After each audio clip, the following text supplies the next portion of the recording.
Yes. So the focus here is going to be balancing a redox reaction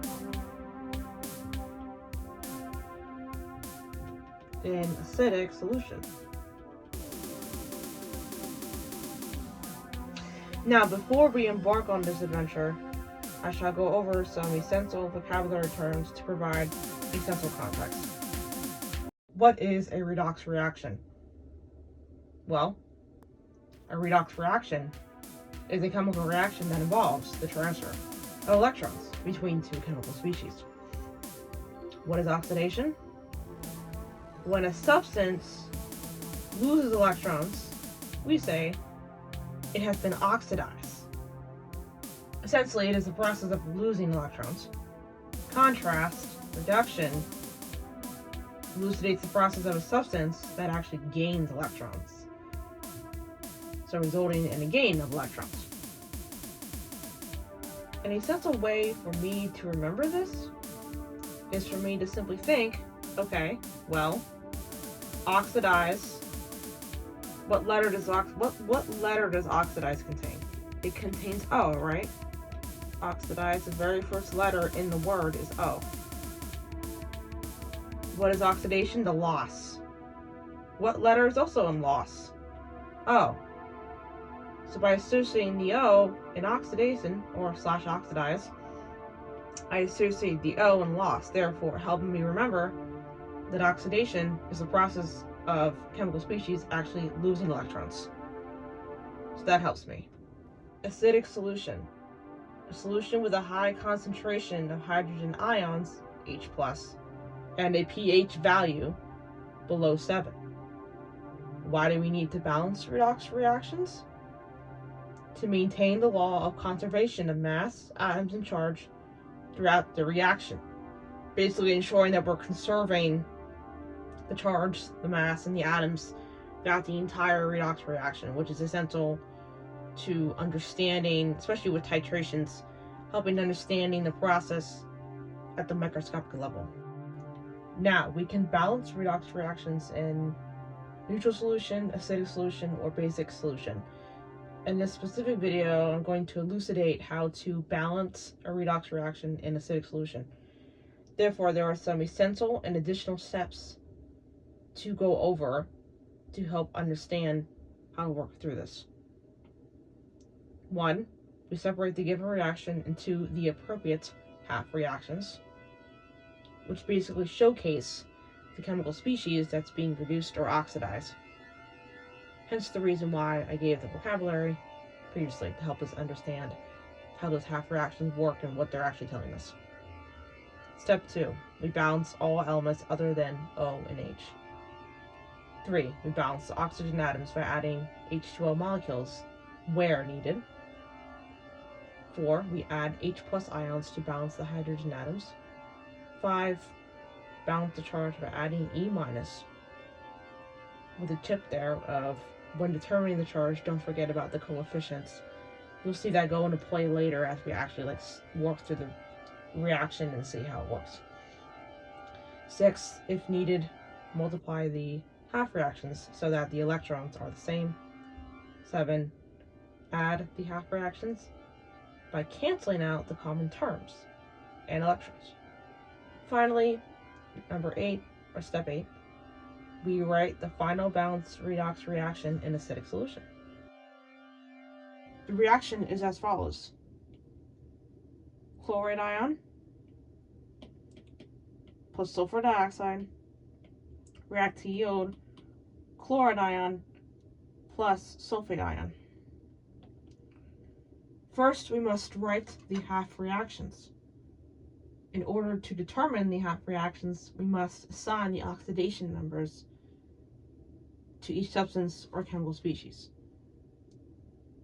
So oxidation number, also known as the oxidation state, are numbers, numerical values assigned to an atom to display or demonstrate the state of oxidation or reduction during a chemical reaction.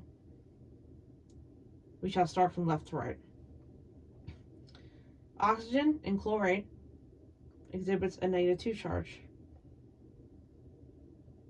In this case, it's an ion, therefore exhibiting an overall charge of -1. Therefore, the sum of both oxidation numbers in this ion must lead to -1. So, we know that oxygen, as stated previously, has an oxidation number of -2.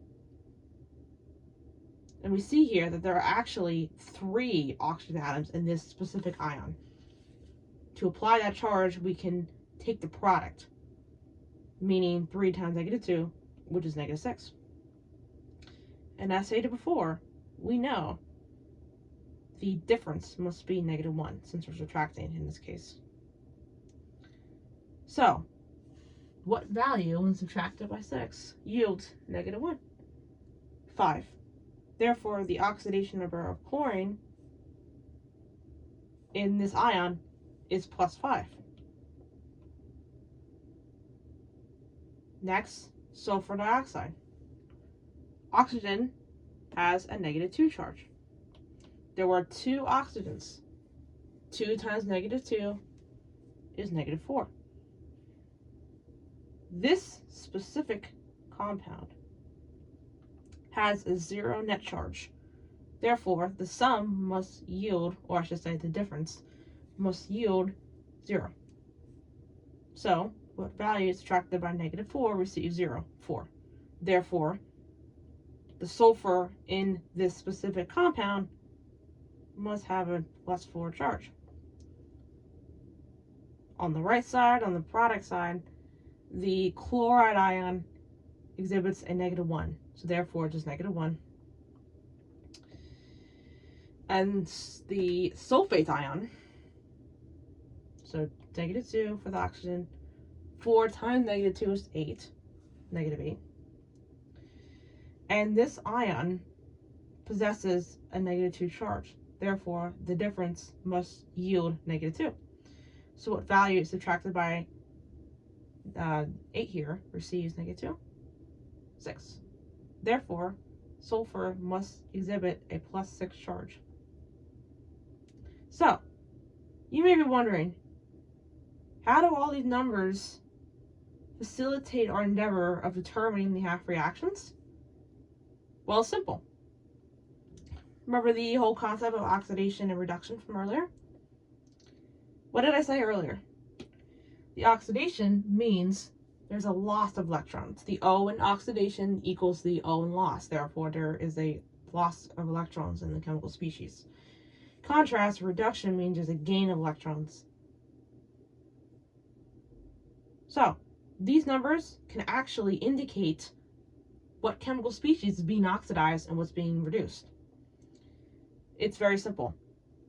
So reduced, when we have a reduction, there must be a decrease in oxidation number. So meaning the number just must go down. That's like literally that simple. In contrast, the oxidized agent, the oxidation must show a increase in oxidation number. So if we really take a look at our reaction here, we see, based on our numbers, based on our values, we see that for on the left here, there's a +5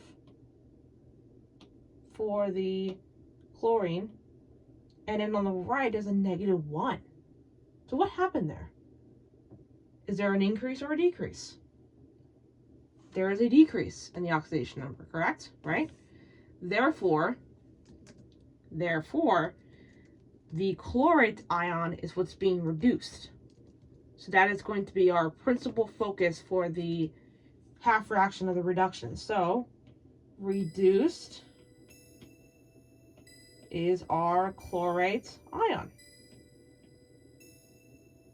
So, now that we have that determined, how do we write out the half reaction for reduction here? All we have to do is write what we have on the reactant side. So what we start with in this case, which is our chlorate ion. We write an arrow to indicate that after the reaction processed, we received a chloride ion, which is what happened, right? We go back up here, that's what we have, right here and right here. Therefore, we just need to express that in our half reaction. So like, okay, what is on our reactant sides, what is our product side? Now, oxidation involves the loss of electrons. The oxidation number must increase. So let's take a look at our sulfur dioxide. Sulfur dioxide has a +4 for the sulfur. In contrast, the sulfur on the right has a +6. So what happened there? Did the number increase or did it decrease? It increased, right? Therefore, our sulfur dioxide is going to be oxidized. Oxidized sulfur dioxide. So, the process of writing the half reaction for the reducing agent applies for writing the oxidation half reaction. So basically, all we do is we write out what we had on the reactant side, and we write an arrow to indicate what occurred once the reaction actually ensued. And you see here, that's all we have. So, our half reactions are determined. Our half reactions are determined. Our half reactions are determined. Now, we must balance all elements other than O and H. How do we do that? How do we do that, you ask? Well, let's take a look at what we have here. So, we see that there's definitely some balancing that we can do, for sure. Like, there's definitely some balancing.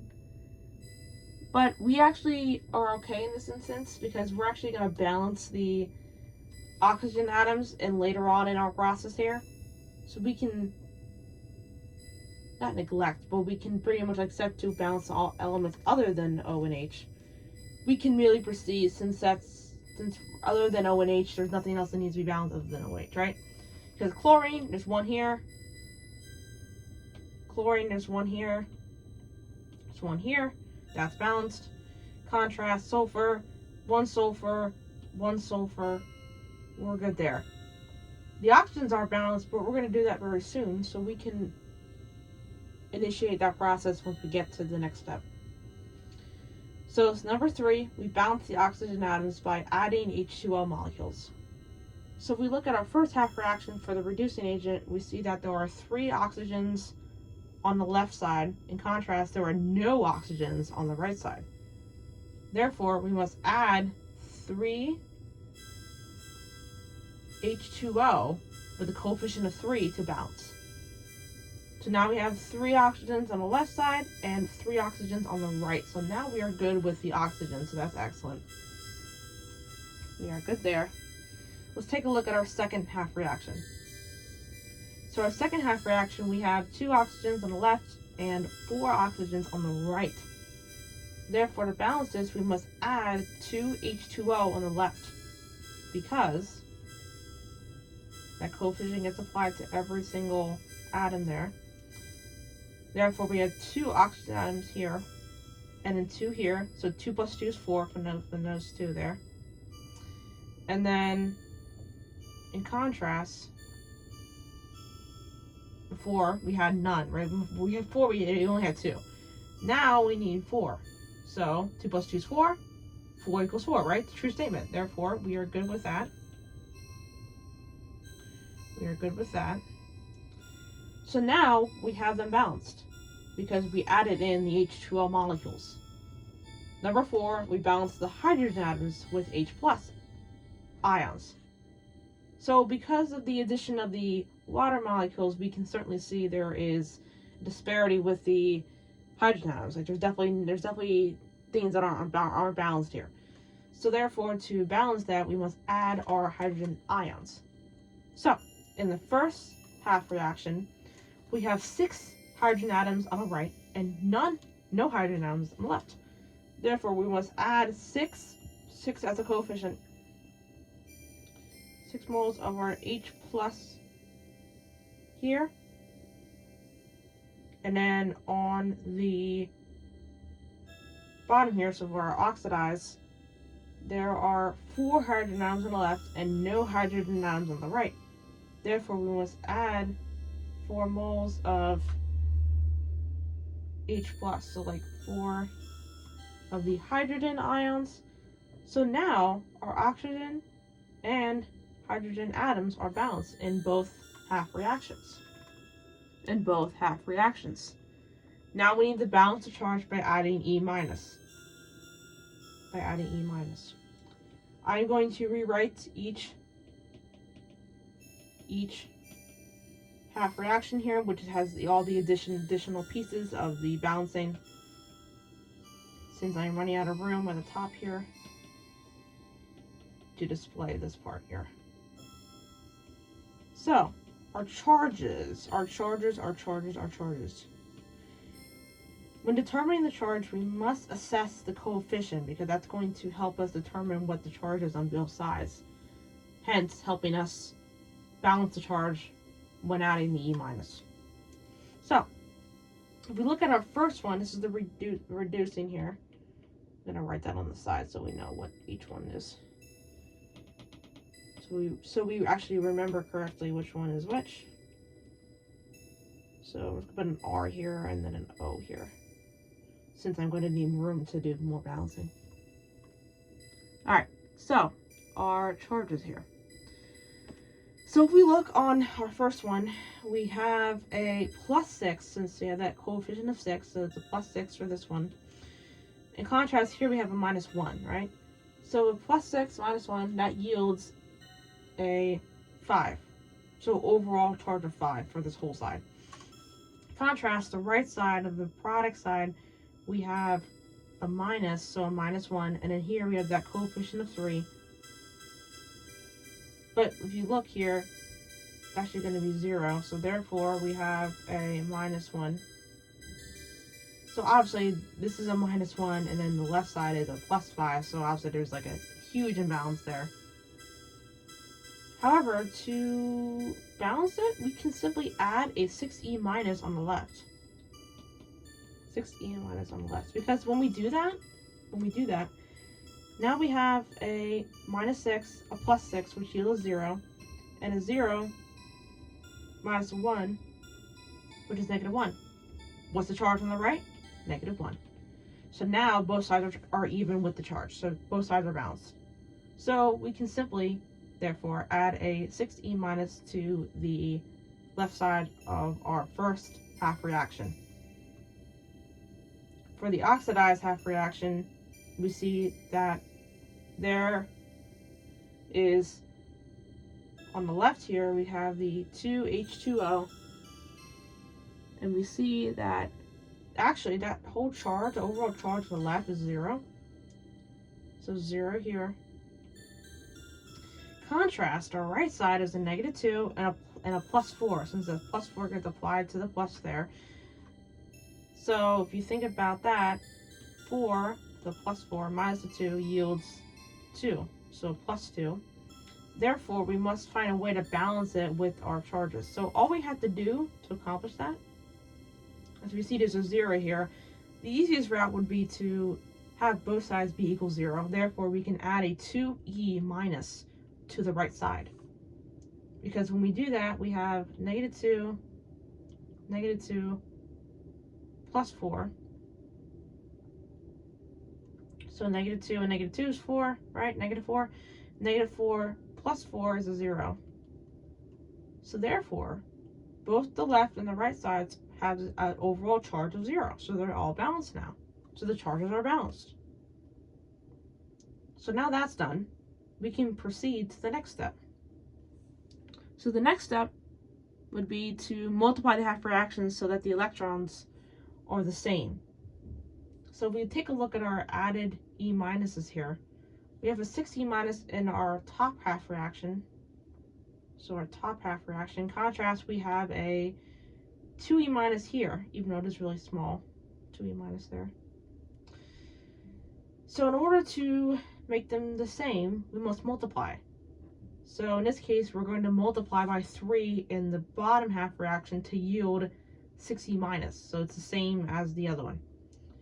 So all we have to do is multiply by 3, and the 3 gets applied to everything. So this 3 goes to here, goes to here, goes to here, and goes to here. So all that 3 gets applied to every single chemical species involved in this reaction, not just our E minus. Consequently, when we do so, we receive, I'm going to rewrite the top one first so we can kind of see how they play together. So this is the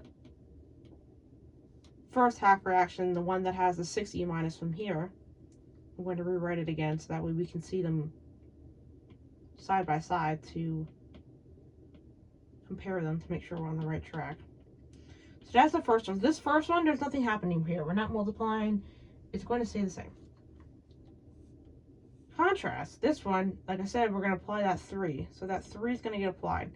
So now we have 6 H2O, coefficient of 6, 3 SO2, so sulfur dioxide, react to yield 3 SO4 minus 2, plus 12, since 3 times 4 is 12, H plus, and then 6E minus, since 3 times 2 is 6. Now the charges, like everything's balanced. So we multiplied to make sure that the electrons are the same. Then we add the half reactions. Yes, we're finally at the adding stage. So now we're going to add these reactions to cancel out the terms. So I'm going to rewrite these again so we can really see this last step. This is a really important step because this is the last step before we write the final one. Hence the reason why it's so important. So I'm going to rewrite everything we just did. So everything we just did is going to come here. All right, everything here is going to come down here. I'm just rewriting it. I'm not altering anything. I am simply rewriting what we did before. So now we must add them by canceling out like terms and electrons. So the electrons, 6E minus, are the same, so they're going to go. So like terms, in this instance, if you have knowledge on common terms in algebra and adding and things like that, I like to apply that same notion with here. So, you know how in algebra, you have the x terms and the y terms. So we say, hey, let's add these two terms together. So like terms, right? So 2x and 4x are like terms, equaling 6x, right? Whatever. In this instance, similarly, we are actually dealing with H2Os. So in this, in the chemistry context, the H2Os act as the common terms. So that's a nice thing that I like to think of to help me remember, okay, there's actually a connection between the mathematics and the chemistry. So we take these, so we're going to cancel these out, and we are actually going to find the difference. So the difference, 6H2O and 3H2O, the difference between those 6 minus 3 is 3. Therefore, when we rewrite it in our final answer, we must possess, or that reaction must display 3H2O. 3H2O. So that must be in our final answer there. And then we have the H plus, which also acts as common terms. So the difference of 6 and 12, so 12 minus 6, is 6. So therefore, in our final answer, we must show 6H plus. So after inspecting both half reactions, this is all we can do in regards of the canceling out and the adding. So it is time to write out our final answer. So we have, as a result here, our chlorate ion plus the 3SO2 plus the 3H2O from the difference 6 minus 3 is 3. React to yield our Cl minus plus the 3SO4 minus 2, so our sulfate ion plus 6H plus. And that is our final balanced redox reaction in a safe solution.